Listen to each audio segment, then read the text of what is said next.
Red Bull is about to witness one of the most difficult seasons in their existence now that they've been hit with a budget cap penalty for breaching the most sacred rule in 2021. This is definitely something that other teams such as Ferrari and Mercedes are going to bank on now that they've studied and overcome their biggest issues in 2022. If the previous season was a one-man show, rest assured that the upcoming one is going to be a true roller coaster full of emotions. Will Red Bull fall from the throne? What are some of the main issues that the team will face thanks to the new regulations? And how realistic is it that we'll see Mercedes or Ferrari winning a championship in 2023? In 2021, Red Bull won arguably the most contentious title in the sport's history, with Verstappen passing Hamilton on the final lap of the season's final race, despite the fact that they both entered the race with the same number of points.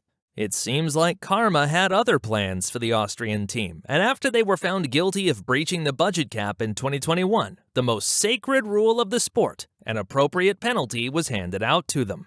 Red Bull paid $7 million in financial fines, and they've seen a deduction of 10% regarding time spent in the aerodynamic facilities. While many think that the penalty itself was a slap on the wrist, the car revelations and the tweaks in the technical regulations show exactly the opposite, and Red Bull will likely meet the repercussions of their own actions.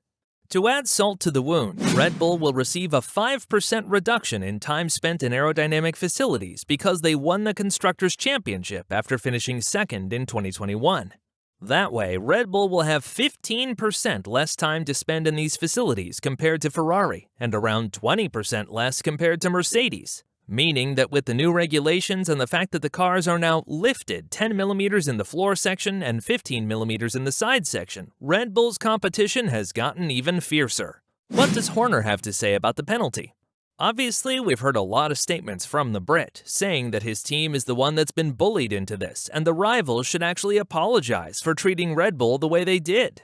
Reverse psychology doesn't work in this sport, unfortunately for him, and Verstappen and Perez will have to pay the price of overspending by $2 million more than the allowed $145 million back in 2021. While Horner's statements about the penalty being too harsh and draconian have been labeled as nothing but fairy tales from his rivals, such as Andreas Seidl, the former team principal of McLaren and now CEO of Sauber, this may not be too far from the truth. Given the fact that teams like Ferrari and Mercedes understood what went wrong in 2022 and have implemented a very interesting design for the 2023 cars, Red Bull may not have as much of an advantage as they hoped for before the cars were revealed. One thing that went into Red Bull's favor in 2022 was the fact that Mercedes struggled massively with the new regulations, as they have underperformed severely with one of the worst cars that has exited production in Brackley. But what are the chances that Mercedes will have the same bouncing piece of metal again on the grid for 2 consecutive seasons? Let us answer that question for you. Slim to none. Ferrari, on the other hand, is entering the 2023 season under the new leadership of Frederic Vasseur, and it seems like they are now more than ready to take responsibility for their own actions. This is the second thing that propelled Red Bull's success in 2022, and we are not trying to take away from the dominant car that they've displayed in front of the world. It's just that we're trying to point out that there were factors that helped Red Bull a lot, and they weren't directly involved in them, such as Ferrari and Mercedes' failures. In 2023, this is something that Red Bull won't be able to count on, and if their car starts to misbehave in the middle of the season or at any given point, they won't be able to count on the time that they have to spend in the aerodynamics facilities. Yes, it's not like they won't have any time at all, and it's not like the new regulations have changed the whole system and we're going to have a brand new beginning of the season. But remember what the number one solution to the porpoising was in 2022? Lifting the car ride is something that the FIA has done to every car on the grid for the upcoming season, bringing the grid even closer and making it even more compact. What we've seen with Ferrari and Mercedes during their car reveals is that they have spent a tremendous amount of time improving certain aspects of the car, such as the floor, suspension, and aerodynamics of it. That's why they are going to count a lot on the increased time in the wind tunnels compared to Red Bull. And let us remind you that even with the aerodynamic challenges for Ferrari in 2022, they still had one of the fastest cars when everything was going great for them.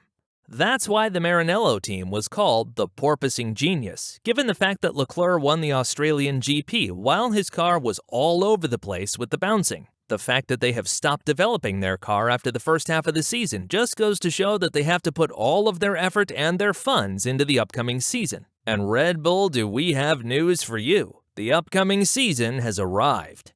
Now, there is something that Mercedes will do that Red Bull could be afraid of, and that's the Silver Arrows revamping the side pod design after the first couple of weeks spent in the new season.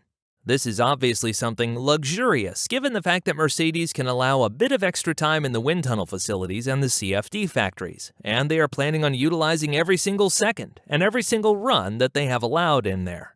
When talking about this matter, Wolff added that he believes Red Bull's penalty will help his team achieve an advantage, but if that advantage isn't utilized properly in 2023, then Mercedes would have probably missed its chance to win a championship again in 2024 or 2025. While the teams can build around the fact that Red Bull won't have enough time in the wind tunnel facilities, they cannot take away the fact that Red Bull was the only team to not porpoise in 2022, and it's not like they will need a vast amount of time spent in the aerodynamic facilities at all. Furthermore, Mercedes proved that they are one step ahead of everyone else, and the fact that they have taken 2 kilograms out of their car just by switching to full black livery goes to show that they are ready to take the next step and win the 2023 championship. Ferrari, on the other hand, has implemented a variety of changes for their 2023 Challenger as well. And while Red Bull will hope that their car will perform fundamentally the same compared to 2022, the competition is going to be tougher and thicker compared to what they were used to in the previous season.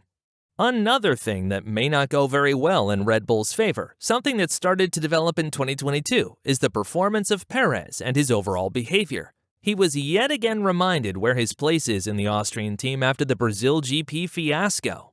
And even though the media and the overall F1 fan base protected Checo in his situation, it's evident who calls the shots in Red Bull. You don't get to beat Hamilton in a direct battle and then be compared to someone who, while highly respected and talented, had only one career win prior to joining Red Bull. The fact that Perez won his first pole position in Red Bull only goes to show that the team knows what they've given to him when they salvaged his career back at the end of the 2020 season, and they do not plan on lifting their knee off his neck.